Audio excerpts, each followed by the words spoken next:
Салам достор, Кыргыз Амдары каналына кош келипсиздер.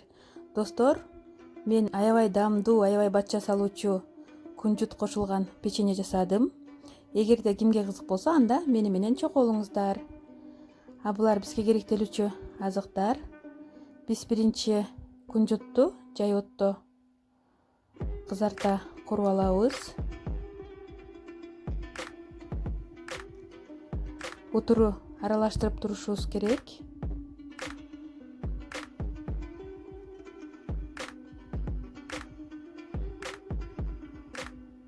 Мына достор, ушинтип кызарып корулду. Эми идишке жумуртканы салып, сахарды салып биз аралаштырабыз жакшылап. Андан кийин комнатный температурада турган сливочный майды салып аны дагы аралаштырдым.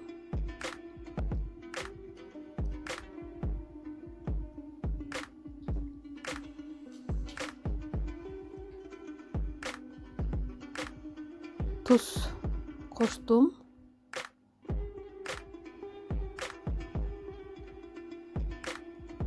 Un. Жана бул жерде менде кичине сода менен азыраак разрыхлитель. Мен өлчөмдөрүн жазып калтырамын.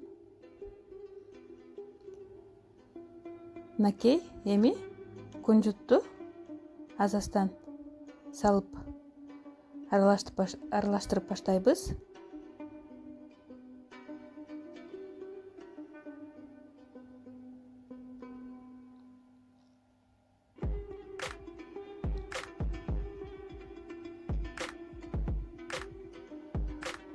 Мына достор, бизде ушундай болгон камыр болду, жумшагыраак. Мынакей, эми биз пергамент кагазын салып, колубузду кичине суулап, камырды алып тоголоктоп тизип баштадык.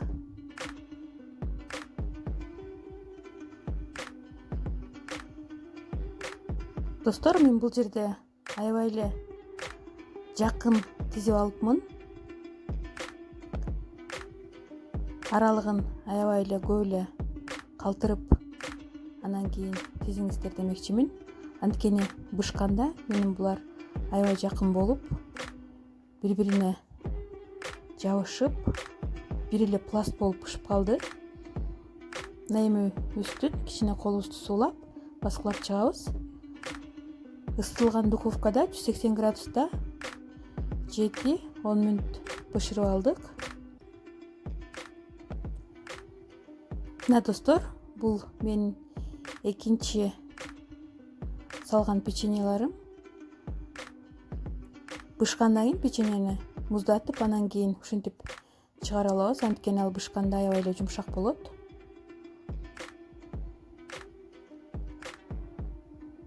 Булар ушу биринчи салган печеньеларым, ушинтип кесип койдум. Бул дагы аябай даамдуу.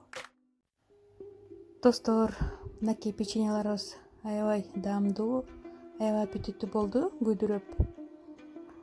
Аябай батта жасалат. Эгерде сиздерге рецептим жакса, анда сиздерден комментарий жана лайктарды күтүп калам. Видеону аягына чейин көргөнүңүздөр үчүн чоң рахмат. Жакшы калыңыздар, аман болуңуздар.